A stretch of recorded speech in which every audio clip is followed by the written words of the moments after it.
d'une civilisation obscurantiste, une civilisation islamique qui n'a pas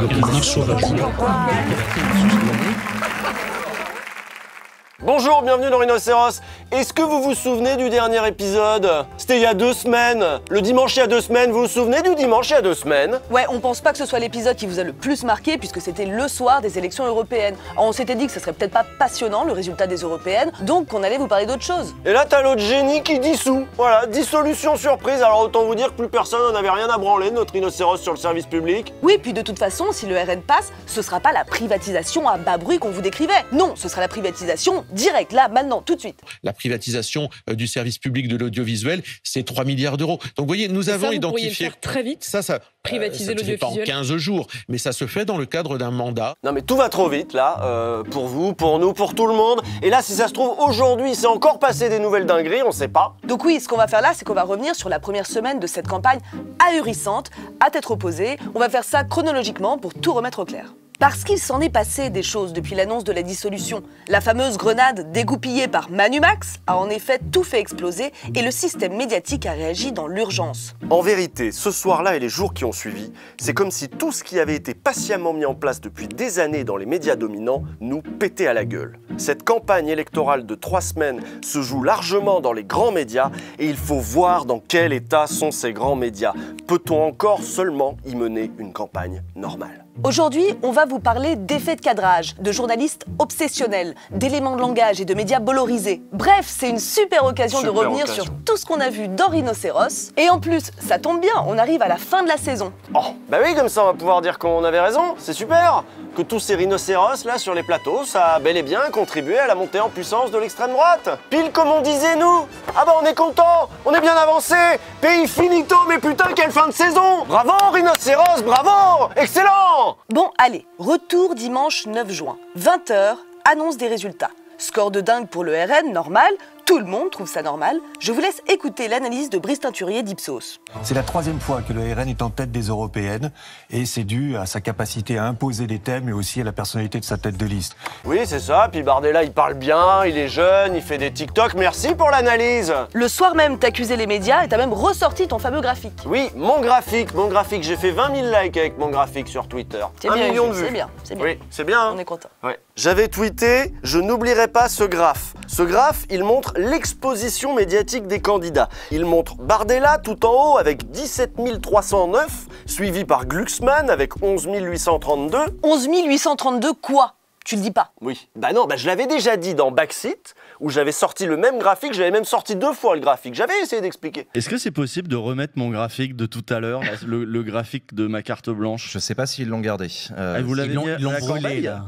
S'ils le retrouvent, je sais. Parce que vraiment, c'était la campagne, elle a aussi la couleur de oh, c'est génial. Jordan Bardella le plus exposé. C'est des chiffres qui étaient dans Ouest France et qui faisaient, qui regroupaient à la fois le temps de parole, mais aussi le temps, le nombre d'occurrences, de citations, de unes, de couvertures.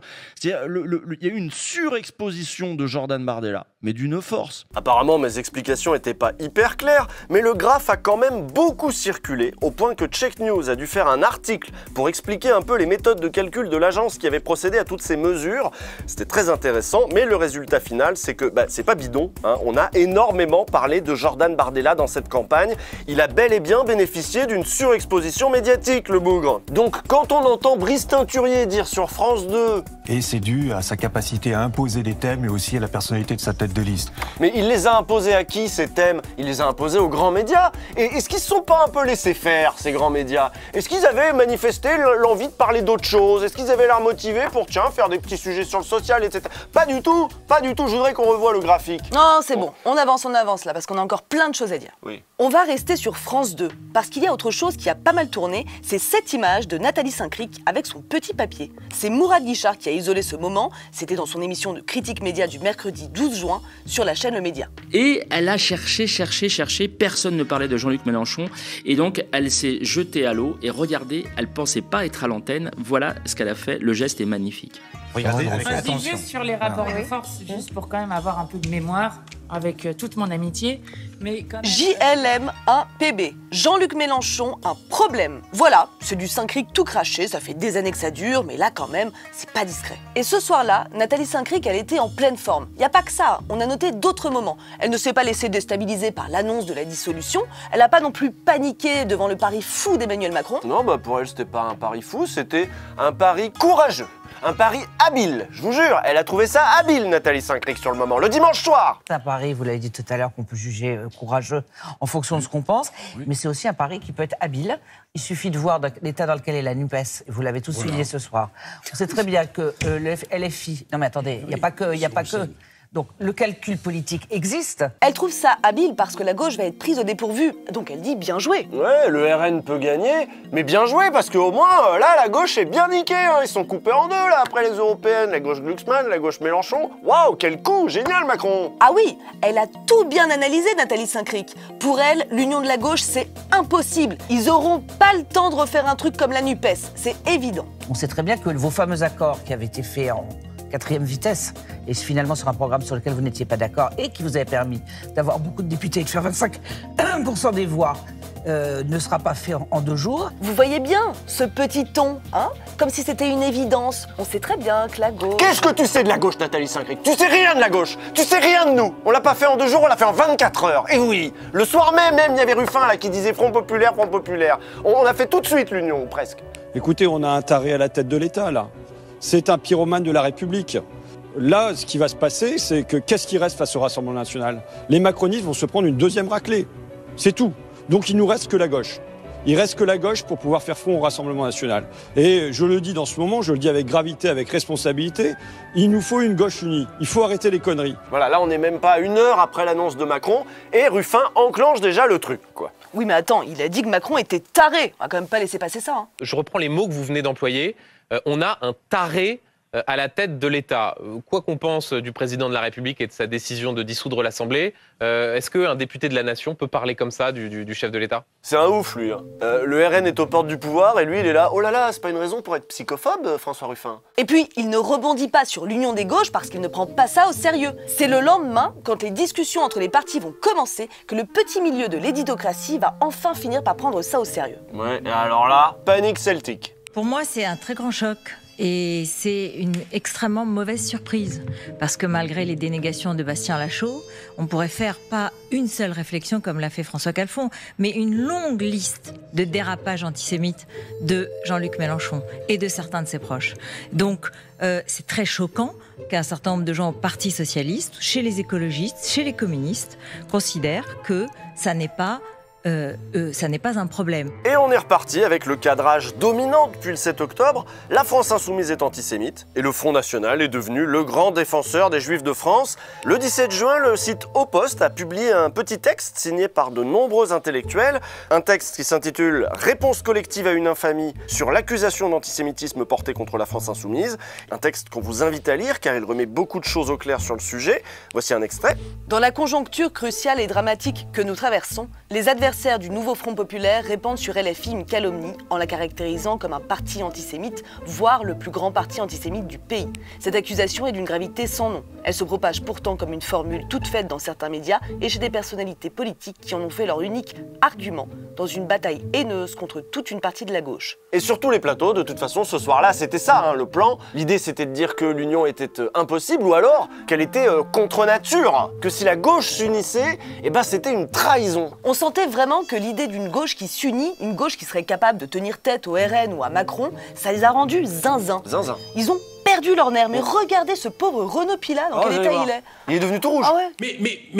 Mais ça fait des jours et des jours que vous vous envoyez des insultes à la figure, des désaccords sur la politique étrangère, sur la Russie, sur Poutine, sur Gaza. Mais comment un électeur de gauche qui a voté Glucksmann peut croire à un tel accord? Mais dites-moi, bande de gros malins, peut-être que ces désaccords à l'intérieur de la gauche, vous les avez un peu exagérés? Peut-être même qu'à force de n'interroger les candidats de gauche que sur les désaccords qu'ils auraient entre eux, vous avez fini par vous persuader, vous, que la gauche n'avait que des désaccords. Et bah du coup, en effet, le jour où elle fait l'union, vous êtes surpris. Ce qu'ils n'ont pas vu venir, c'est qu'il y a bien un truc qui met tout le monde d'accord à gauche, c'est que l'extrême droite est un ennemi mortel pour la gauche et pour la République. Et ça fait consensus. C'est ça qui va permettre l'union. Sauf que si t'as des journalistes qui sont persuadés que par contre l'extrême droite n'est plus d'extrême droite, ah bah du coup eux ils voient pas le danger, etc. Donc oui en effet là pour eux c'est plus naturel toute cette histoire-là. Ils sont perdus ces gens. Et si le Rassemblement national n'était plus le camp des racistes que vous évoquiez il y a quelques instants, monsieur le député? Bah oui Brunet. Et puis si ma tante en avait, ce serait mon oncle, comme dirait Dora Muto. Hein, très mauvaise expression, on va annuler cette expression. Tout ça pour dire que voir le PS s'allier au parti de Jean-Luc Mélenchon, c'était ça qui était effrayant pour eux. Bardella à Matignon, ça les effraie pas du tout. Ça leur en touche une sans bouger l'autre. J'arrête les expressions, j'arrête. Et oui, donc dans ce climat-là, c'était même difficile parfois de rappeler quelques évidences. Écoutez ce passage de Sarah Legrain qui essaye calmement d'exposer la situation. On a aujourd'hui dans le pays une partie de la bourgeoisie qui jusque-là se disait républicaine, une partie aussi parfois du champ médiatique qui est tout à fait prête à concevoir que le Rassemblement national arrive au pouvoir et à formuler l'idée que mieux vaut Hitler que le Front populaire. Et dans cette stratégie-là... Alors c'est pas notre idée. Ça c'est un slogan de campagne. Eh ben, a priori ça... n'utilisez pas. Alors, c'est Manon Aubry. Manon Aubry le disait aussi. Ouais. Alors, mais vous avez un peu de culture historique. Voilà. Là, c'est le manque de culture politique sur le plateau qui est sidérant. Non mais pour eux, le slogan « plutôt Hitler que le Front populaire », c'est un truc de Manon Aubry. Leur mémoire, elle va pas plus loin que ça. Et ils ont fait des études ou pas, ces gens, avant de venir nous parler, là hein? Et vous allez voir, c'est de pire en pire. Donc là, ça veut dire qu'il y a Hitler qui arrive au pouvoir, on est bien d'accord. Là, vous dites qu'on est dans la même situation qu'en 1936, c'est ça? Est-ce que je suis en train de dire que le Rassemblement national est un parti qui est l'héritier de Waffen-SS qui l'ont fondé et l'héritier de Vichy? Oui, bien sûr. Et je crois que c'est aussi un peu une défaite parfois. C'est grave comme propos quand même. C'est absolument pas grave, c'est factuel. C'est factuel que le Rassemblement national ait été fondé par des héritiers par des Waffen-SS. C'est factuel, monsieur. Le fait que le Rassemblement... Ah bon? Des Waffen-SS? Mais je sais même pas c'est quoi, moi, vous savez, des Waffen-SS.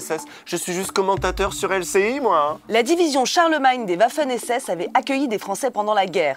Des Français pro-nazis désireux d'aller se battre pour l'Allemagne. Parmi eux, Pierre Bousquet. Et oui, il y a la signature de Pierre Bousquet sur l'acte de création du Front National. C'est factuel. Ah bon? Ah bon? Ah bah dis donc. Ah bah on en apprend? Ah bah je savais pas. Non mais on se ressaisit, bordel! Il faut dire que tous ces bourgeois macronistes se sont fait à l'idée que l'alternance c'était pour bientôt et que l'heure du Rassemblement National viendrait tôt ou tard. Finalement, avec cette dissolution surprise au moment où le RN est au plus haut, c'est à ça que Macron expose sciemment le pays. Et lui non plus, ça ne semble pas le paniquer. D'ailleurs, est-ce qu'il est en si mauvais termes que ça avec l'extrême droite et ses médias, Macron? Selon Le Monde, il aurait averti Pascal Praud en personne de la dissolution avant même d'en parler à Gabriel Attal. Il a eu droit à une courte conversation avec le conseiller élyséen Bruno Roger-Petit, à peine sibyllin, puis avec l'ancien sarkozyste Pierre Charon, et c'est ainsi que, vers 18h, avant même le Premier ministre, Gabriel Attal, et la quasi-totalité des membres du gouvernement, le présentateur vedette de la chaîne d'opinion réactionnaire CNews devine que la dissolution est actée. Je ne l'ai pas dit, je ne l'ai pas tweeté, se vante-t-il le lendemain à l'antenne. Je vous ai appelé à 18h hier et je vous ai dit la dissolution est actée. Vous êtes le premier à me l'avoir dit. Bon. À 18h, l'Élysée, pouvait faire passer cette idée. Je ne l'ai pas dit, je ne l'ai pas tweeté parce que bon. Mais si Pascal Praud a été mis au courant à 18h, ça se trouve il a prévenu son maître, Bolloré. D'autant plus qu'on le sait, Bolloré a un projet politique. Dans les colonnes du Monde, ça fait quelques mois qu'il est écrit que le projet de Bolloré, c'est l'alliance entre LR et le RN. Il pousse à ça, Bolloré. Et on l'a vu cette semaine, hein, Bolloré, son grand projet, c'est que LR s'occupe des affaires économiques et que le RN s'occupe des questions d'identité et de sécurité. Voilà, il veut ça, lui. Et donc, ces petits soldats vont tout faire pour qu'advienne cette union, y compris en essayant de persuader les LR récalcitrants, comme ici Georges Fenech, pas tout à fait convaincu par le projet. Et il n'y aura pas d'alliance. Ouais. Eh ben, mourrez tout seul. Qu'est-ce que vous voulez que je dise? Mourrez tout seul, puisque les électeurs vont vous dire ils veulent l'union des droites, les électeurs. Et pourquoi la droite républicaine refuserait ça? Après tout, l'extrême droite n'est plus d'extrême droite. Personne ne croit une seconde que Jordan Bardella soit d'extrême droite. Oui. Voilà, c'est pas le mot. On peut ne pas être d'accord avec lui, mais sur l'extrême droite, il faudra un jour qu'on nous dise. C'est ce que j'allais dire. Mais dans la séquence, Bolloré est allé plus loin, puisque toujours dans Le Monde, la journaliste Raphaël Baquet nous a révélé qu'au lendemain des élections, le lundi donc, Vincent Bolloré et Éric Ciotti se sont entretenus pour mettre en place cette alliance. Une alliance qui a donc été en quelque sorte parrainée par ce grand patron et qui peut être assurée du soutien de son empire médiatique. Est-ce que vous vous rendez compte du poids de Bolloré dans notre notre vie politique. Un poids qu'il doit à la puissance de feu de ses chaînes de télé, de ses stations de radio, de ses journaux. Mais c'est sur une chaîne du groupe Bouygues qu'Éric Ciotti va aller défendre son alliance avec le RN. C'était le mardi 11 juin sur TF1 dans le 13h. Donc il faut une alliance, c'est le sens de la 5e République. Une alliance avec qui, nous le faisons. Éric Ciotti, une alliance avec Marine Le Pen, clairement, c'est ce que vous nous annoncez? Une alliance avec le Rassemblement national, avec ses candidats. Une alliance à droite, avec tous ceux qui se retrouvent dans des idées droites, dans des valeurs de droite. Et alors là, coup de tonnerre politique et médiatique, les cadres de LR se rebiffent, ils n'ont pas été consultés avant cette décision de faire péter le cordon sanitaire. LR flirtait avec l'extrême droite depuis bien longtemps, mais là, ça a provoqué une explosion. Il y a eu plein de rebondissements, alors les médias, ils étaient déchaînés. Ciotti est allé s'enfermer dans son bureau, il y a eu un défilé de personnalités LR venues pour les déloger. Alors les chaînes d'infos en continu, ils ont envoyé tous les reporters devant le siège des Républicains, donc ils nous ont montré une porte bleue pendant longtemps. Est-ce qu'elle va s'ouvrir, est-ce qu'elle va pas s'ouvrir, on sait pas, c'est qui a les clés. Là il y a les autres membres du parti qui arrivent, t'as l'autre qui remonte ses manches, enfin bref, un spectacle passionnant pour nos journalistes et affligeant pour nous. Voilà, la folle journée d'Éric Ciotti, ça a amusé tout le monde, sauf que le sujet en fait il est grave. Derrière cet instant un peu grotesque, ce personnage un peu bouffon, en fait, il y avait des trucs graves qui se jouaient. Le cordon sanitaire, c'est pas une petite question de savoir si la droite flirte avec l'extrême droite. Et puis il y avait un côté, on respecte plus rien, il y a un putsch, il y a un coup d'état, à l'assaut, ça tape, c'est le bordel. Mais en fait, il n'y a plus d'institutions, il n'y a plus de repères communs. Tout est en train de foutre le camp. C'est peut-être pas si drôle. En tout cas, Éric Ciotti pouvait compter sur les médias de Bolloré pour aller s'expliquer. Dès le lendemain, on le retrouvait sur CNews. Ils sont tellement décalés de la réalité de la vie quotidienne de nos concitoyens, aujourd'hui à appeler, convoquer le danger fascisme. On aurait dit que je faisais une alliance terrifiante qui mettait en péril le pays. Mais apparemment ce n'était pas suffisant. Pour faire l'union des droites, Bolloré a choisi de mettre le paquet, puisque le jeudi 13 juin au soir, toute la grande famille de la droite et de l'extrême droite était conviée sur le plateau de Cyril Hanouna, qui avait organisé un dialogue passionnant entre Éric Ciotti, Sarah Knafo de Reconquête et Sébastien Chenu du RN, avec comme point d'orgue ce coup de fil passé en direct à Jordan Bardella. Vous avez fait quoi? Vous voulez rappeler Jordan Bardella ici? Bah appelez-le. Non mais vous avez pas votre téléphone? Bah non, moi j'ai pas mon téléphone, mais appelez-le. Vous voulez appeler Jordan Bardella sans rigoler? Allons-y. Vous voulez quoi? Vous voulez lui parler? Moi j'ai un truc à dire. Je me dis voilà, aujourd'hui on dit. C'est énorme. Bah, si vous le faites ici, bah voilà, j'appelle Jordan Bardella. On est ouvert à la discussion. J'ai appelé Jordan Bardella. Bah voilà, on appelle Jordan Bardella. Qu'est-ce que vous voulez que je vous dise? La scène est dingue. Tout le monde est hilar. Hanouna se place comme un intermédiaire, comme un facilitateur de cette union des droites, une union logique à laquelle il peut bien donner un petit coup de main. La personne que vous essayez de joindre n'est pas disponible. Veuillez laisser votre message après le bip.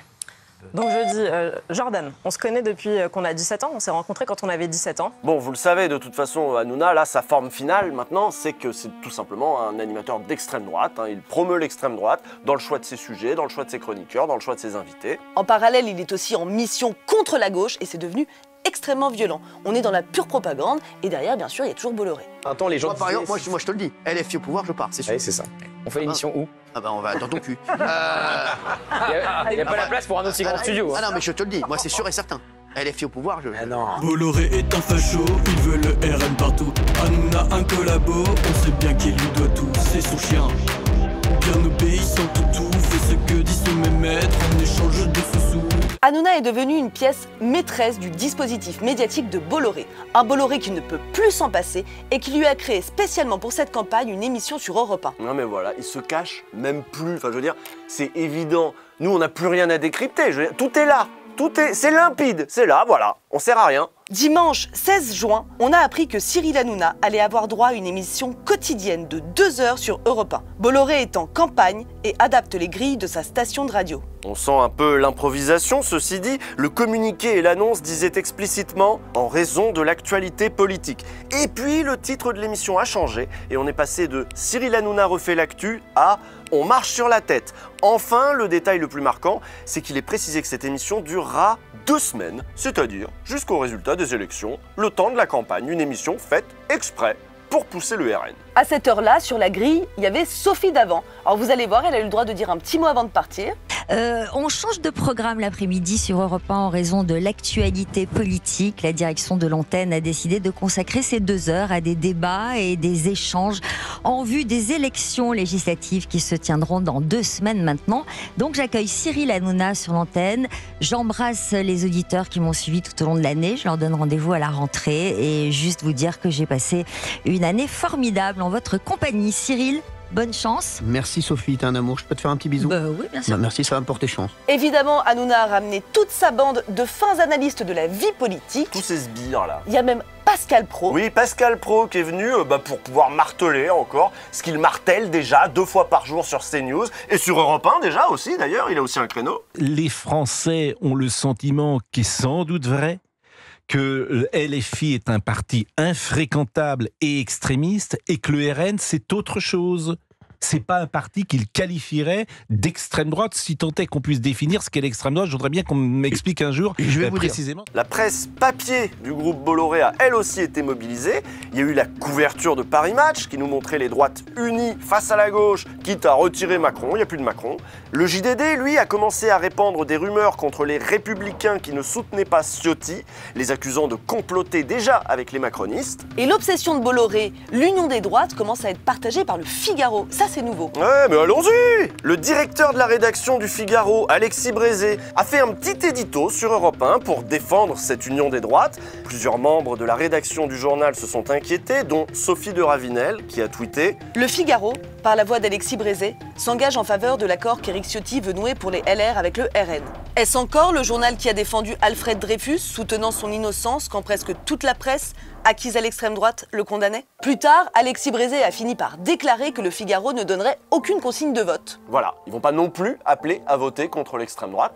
Il n'y a plus de barrage, finito le barrage. Aujourd'hui, le seul barrage qui tienne, et alors celui-là il tient bien, hein, c'est le barrage à la gauche. Ah, il est solide celui-là. Et à vrai dire, c'est surtout un barrage contre Jean-Luc Mélenchon, dont l'ombre inquiétante plane sur la gauche, même quand il est absent. Alors, tout le monde a été interrogé sur Jean-Luc Mélenchon. Et toute la semaine, tout le monde a essayé de tenir. Même Fabien Roussel, qui a parfois été très bon dans l'exercice. Puis vint l'épisode dit de la purge. 5 députés sortants non réinvestis et, miracle, un nouvel angle pour attaquer la gauche. Toujours en attaquant Jean-Luc Mélenchon. Cette fois-ci, il suffisait d'inviter les sortants déçus. Ceux-là auraient bien quelque chose à dire contre Jean-Luc, et puis, enfin, l'union se fissure. Vous voyez bien que ce n'était pas possible. Vous voyez bien que Jean-Luc Mélenchon est un problème. Mais c'est une purge.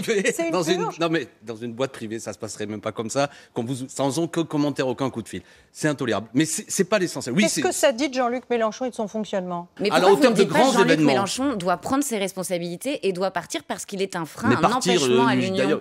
On a commencé l'épisode sur ce petit papier de Nathalie Saint-Cric. Mais ils peuvent tenir 3 semaines avec ça, les journalistes, en fait. Tout tenait dans ce petit papier. Comme Jean-Marie Le Pen jadis, Jean-Luc Mélenchon est devenu le diable de la République. Sa seule évocation fait frémir les journalistes et devrait suffire à effrayer la ménagère. Quoi qu'on pense de Jean-Luc Mélenchon... Ah oui, une fois avec Ost, vous aviez fait une vidéo qui s'appelait « Pour sauver la gauche, faut-il sacrifier Jean-Luc Mélenchon ?» Oui, eh ben, j'avais pas répondu oui, j'avais dit que ce serait dommage. Et aujourd'hui, j'ai envie d'ajouter que ce serait un très mauvais calcul. Et là, je vais m'adresser au cadre de la gauche. Carrément. Solennel et tout. Oui, bah attends, si je suis pas solennel maintenant, je sais pas, l'heure est grave, je vais faire 5 ans sinon. Pour tous ces journalistes bourgeois, installés, médiocres, Mélenchon, c'est pas juste quelques petites phrases qui se sont mal passées, c'est 15 ans de combat. 15 ans d'ego froissé pour eux, bien sûr, mais aussi 15 ans qui ont transformé la gauche, qui ont formé la jeunesse. Et c'est ça qui ne passe pas, au fond. Une gauche à la Glucksmann, à la Hollande, ça leur conviendrait bien à tous ces gens, on l'a bien vu. Mais une gauche de rupture, une gauche de transformation sociale, évidemment que ça passe pas. Et c'est de ça dont Mélenchon est devenu le nom. Donc écoutez-moi bien les chefs de la gauche, là, pendant que je vous tiens. Après Mélenchon, ce sera votre tour. C'est vous qui vont diaboliser une fois qu'ils en auront fini avec le vieux. Les écolos, vous serez des éco-terroristes. Les féministes, vous deviendrez des folles, des hystériques mal baisées. Les communistes, vous redeviendrez des staliniens dès que vous aurez arrêté de parler de viande et que vous parlerez de communisme. Les socialistes, même les socialistes, si vous leur proposez autre chose que du Valls ou du Cazeneuve, ils vont se rappeler que vous aussi, vous êtes de gauche au fond, quelque part. Et ça va de moins en moins bien passer. Vous avez vu l'état de notre système médiatique? C'est catastrophique. Vous ne la voyez pas, cette osmose morbide entre une extrême droite conquérante et des bourgeois plus apeurés que jamais à l'idée de voir la société leur échapper? Ce vote de dimanche prochain, c'est sans doute la dernière occasion de mettre un frein à cette mécanique-là qui s'est mise en place avec tous ces petits fachos minables, leurs médias, leurs hommes politiques. Il va falloir arrêter tout ça, il va falloir réguler tout ça aussi un petit peu. Et pour ça, il n'y a pas 40 000 solutions, il va falloir voter et faire voter. Front populaire, hein? Ah bah oui, Front populaire. Parce que quoi qu'on pense de Jean-Luc Mélenchon, là c'est Front populaire. Hein? Et puis on se tient d'ici là. Et nous, on se retrouve exceptionnellement vendredi, juste avant ce week-end fatidique. Et en attendant, soutenez Blas si vous le pouvez. Abonnez-vous, faites des dons. Ouais, parce qu'on va avoir besoin d'avoir des reins solides pour la période qui s'annonce là. Hein? On a besoin d'une bonne trésor là. Allez, bah à vendredi. Si t'es pas un milliardaire et que t'aimes pas les nazis, ne trompe pas de camp mon frère, vous l'aurez été